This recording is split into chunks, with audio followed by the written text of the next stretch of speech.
Muncul petisi desak Prabowo copot Gus Miftah, buntut permalukan penjual es teh.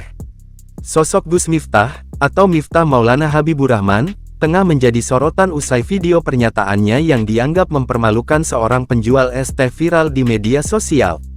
Sekadar mengingatkan, insiden ini terjadi dalam acara Magelang Bersolawat beberapa hari lalu, di mana Miftah, yang juga merupakan pengasuh pondok pesantren Ora Aji, melontarkan kata-kata tak pantas kepada pedagang tersebut.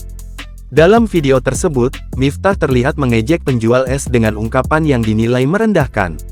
Seiring dengan viralnya video tersebut, muncul petisi di laman ceng.org yang meminta pencopotan Gus Miftah dari jabatannya sebagai utusan khusus Presiden.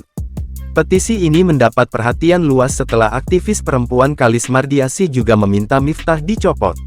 Nggak ada pantasnya manusia yang merendahkan martabat kemanusiaan, tulis Kalis di akun media sosialnya. Menanggapi desakan tersebut, Gus Miftah mengaku bahwa pencopotan dirinya bukanlah kewenangannya.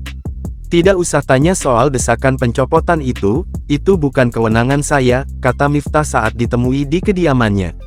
Setelah video tersebut viral, Gus Miftah telah meminta maaf melalui video berdurasi 1 menit.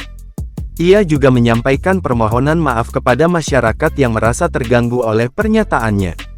Miftah mengaku telah menerima teguran dari Sekretaris Kabinet, Mayor Teddy Indrawijaya, untuk lebih berhati-hati dalam berbicara di depan publik.